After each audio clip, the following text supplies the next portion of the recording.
Okay, so mostly we'll be talking about all of your biggest achievements, all the awards, how much metal you can actually wear at once, things like that. And I'll probably ask you about you single-handedly causing the great spandex shortage of the last century. And we're rolling.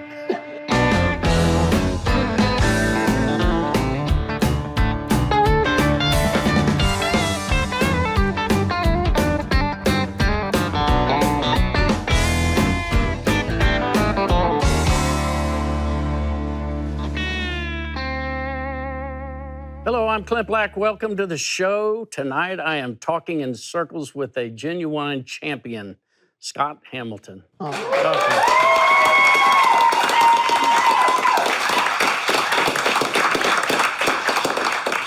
It's so good to see you. You too. Thanks for being here. My pleasure. Let's start off with this. Okay. A Lutz, a loop, a flip, a triple toe wally, and a sow cow. Exactly. You're a man of many challenges. You've been challenged more than most. Challenged. Yes, I am challenged. Learning those terms had to be one of the biggest. It's just you do them all, and then it's right there. So it happens like all those terms. It's like they're all named after whoever invented them. And they're all invented like 100 years ago, right? They just couldn't figure out a better name for them, right? So first one you learn is sort of like the sow cow. Right? It was named after Ulrich Salchow, who won like 3 gold medals in a row. The first 3, I think, he won, right? Because nobody could figure out how to beat this Swedish guy, right? And then, you get into the toe loop, which was, I don't know what it was called originally, but then the loop was the the Rittberger, but they said Rittberger's too much, so we're just calling it a loop. Loop's better. And then, flip kind of was a variation on Lutz, which was invented by Alois Lutz, who I don't know if he ever really won anything, but he did create a really cool jump that allowed me to win a lot. So that was my favorite jump. Triple Lutz, quadruple Lutz. Is there a quadruple There Lutz? is, and Nathan Chen does them extremely well. Yeah. Would there now be a land on your head Hamilton? Maybe. That would be now if I tried anything now. I could do, like, if people come up to me all the time and there's, it's like, I'm 63, and they go, do you still do the backflip? It's like... Yeah. Yeah, I just did one right there. You see it? Yeah, it's like, and another one. No, the last one I did was when I was 51, I did my last backflip.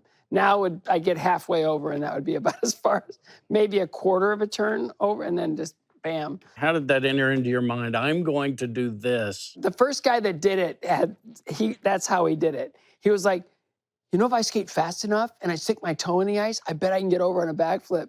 And he did it, right? He was a guy named Skippy Baxter. And he was a professional at the time of Dick Button as an amateur, right? So it was back in the 40s. And he never got any recognition for what he did because he was on the professional side. But Dick Button got all the, the ticker tape parades and all the hoopla. But he did so many crazy things, and he was the first one to do a backflip on skates. So when I wanted to learn a backflip, I was in a rink where he taught, and he gave me my first lesson. It's like, okay, he's the guy that said, if I go really fast and stick my toe in the ice, I bet I can get over on a backflip. It's like, can somebody find me a gymnastics coach? Because this guy is not safe. not going to happen. I'm thinking speed isn't the key in this trick. It's technique mostly. But it's like, light tap makes it go. It's like when you're going backwards and you stick your toe in the ice, it's almost like putting the pole vault in the little pit, and it stops the momentum just for a second long enough to get you up in the air. That's kind of how the toe jumps work. So I was really lucky that I had a really good triple Lutz. So when I tapped, I got some good air. And then learning how to do that, it took some time, because anytime you want to jump in skates, you tend to rotate. Well, you can't in a backflip, because if you rotate, it's almost like getting hit with a cattle prod in midair. It goes like this, and then you land on your head. And I did that a couple times. I was like, okay, here we go.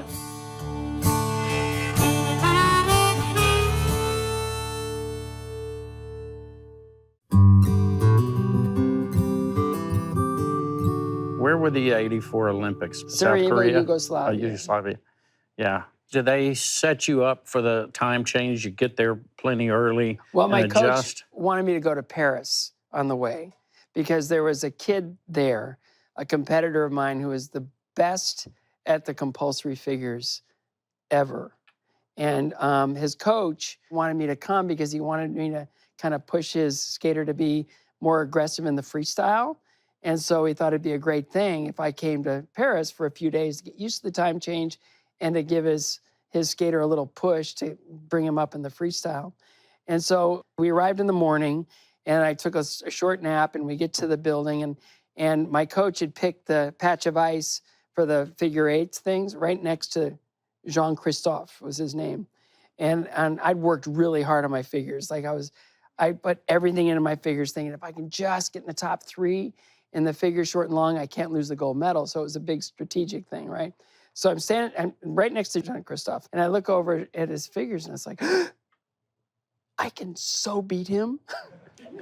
And it was just this like, this is, so, I can like, I'm better than he is. And it just, I was so excited.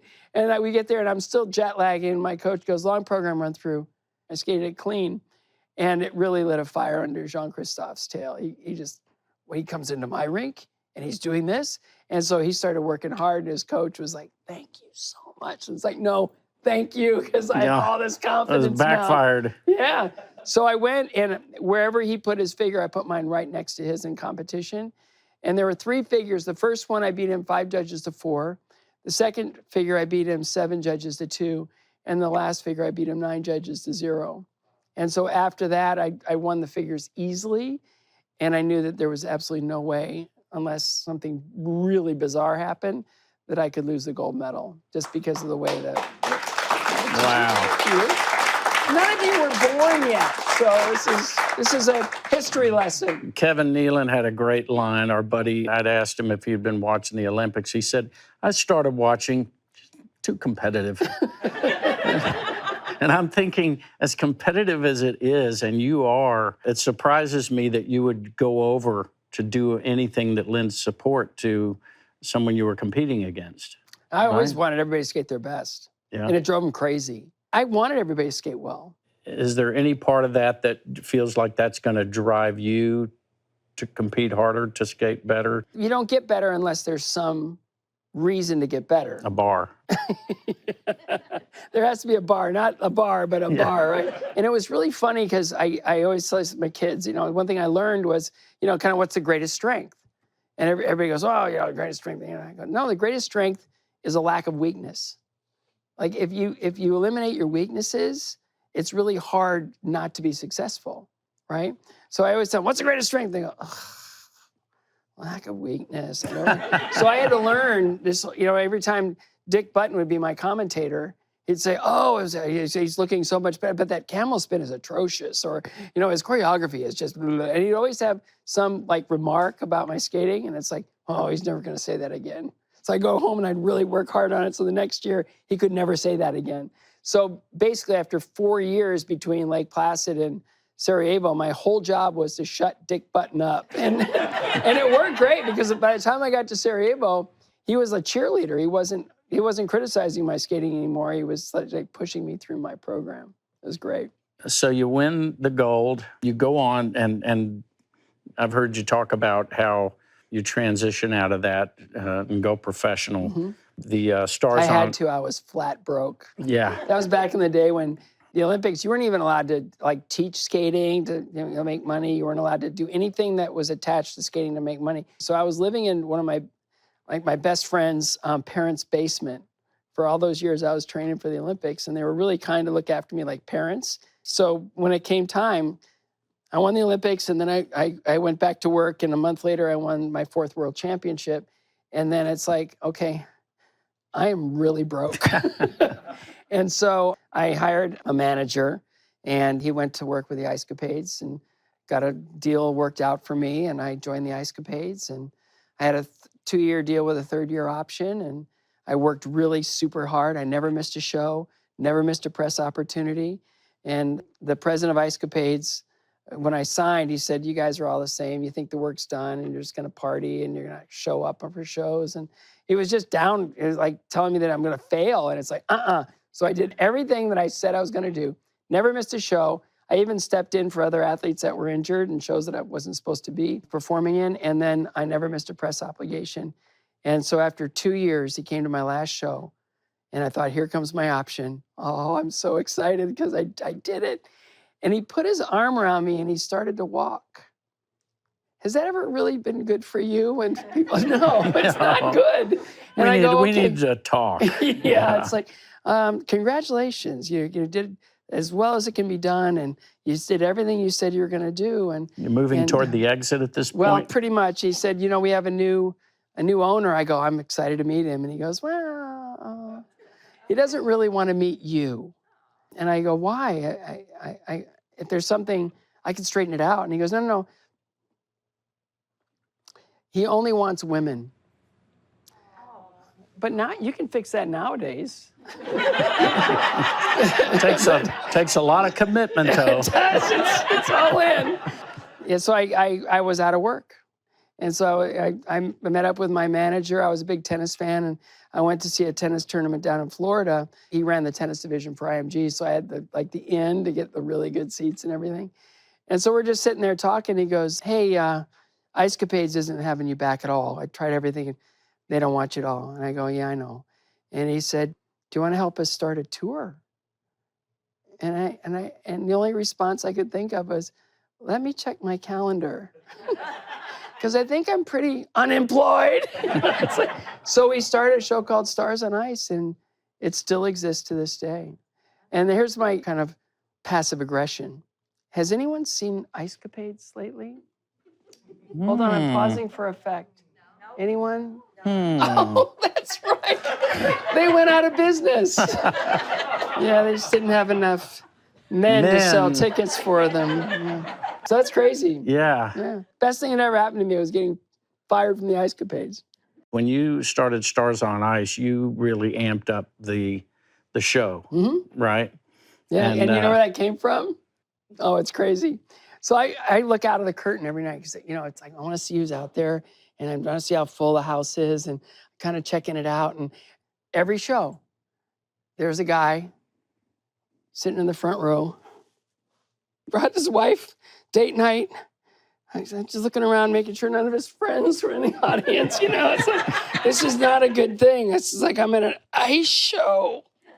And so I looked at that guy. I thought, if I can get that guy on his feet, I can skate for as long as I want. Women are there because they love skating and they love it all. They love it all.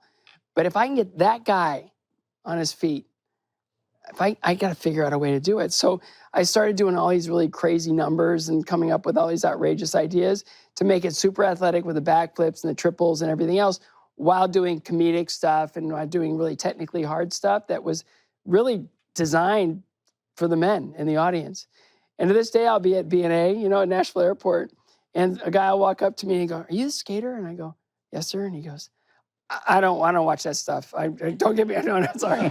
But my wife loves the skating. Can I introduce you? I go, absolutely. So I wait, and brings his wife over, and he goes, honey, look who's here. And she goes, yeah? I don't know who that is. And I go, I win. I win. Yeah, he goes, I watch football and baseball and stuff like that. I never watched skating. It's like his wife had no idea who I was, and he did. Yeah.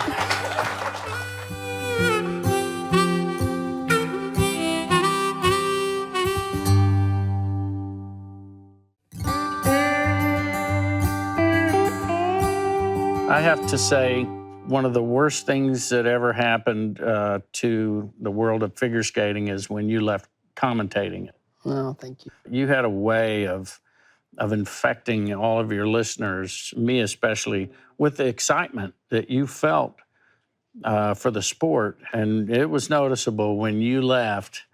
I think of all the great sports announcers for all of the sports we have, and they all bring an enthusiasm and an excitement. So we know, we may not know anything about the sport, but we see it coming because you're getting excited about it. Oh boy, it's so exciting. Leading us to something great, so that we're able, whether we know nothing about it, we're able to be excited about what we're seeing, because we realize through your excitement that you're exuding, we realize something big is happening on the ice, or the converse. Something devastating has just happened with this skater, And we can feel all those things through you. I hope you return to that one day. I loved it. It was really fun. And I got to tell you a quick story about that. I'd sit on Vern Lundquist's right. And every time I was going to say something, I'd put my hand on his arm so he'd know to be quiet while this next moment is about to happen. I got the Olympics in 1992, and we did the pair event, and I had a research binder this thick, and it was just, I had written everything down. I highlighted things. I was so locked down because I was the next voice after Dick Button that people were going to hear. And I was scared out of my mind because I was thinking, he's beloved.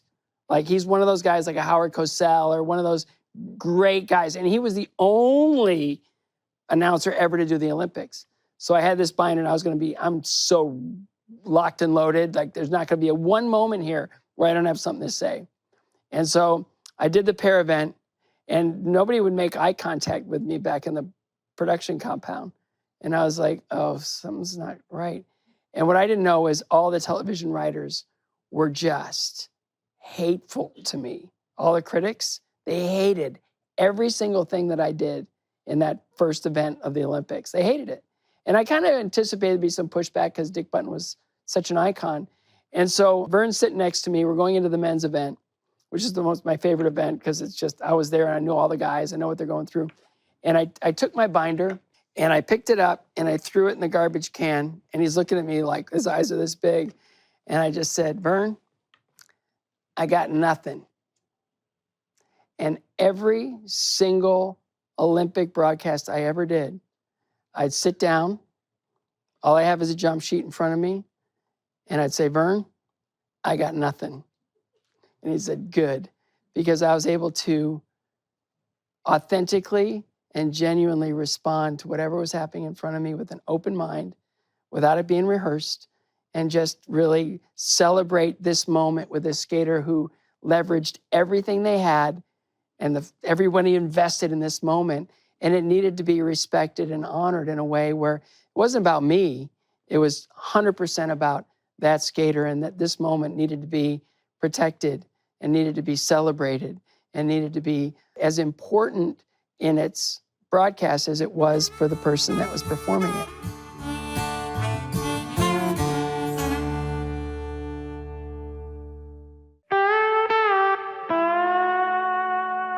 Normally at this point in the show, I have a go-to question I ask all my guests. I was trying to think of what I could ask you, but not being a musician or singer. And I think the setup should go this way.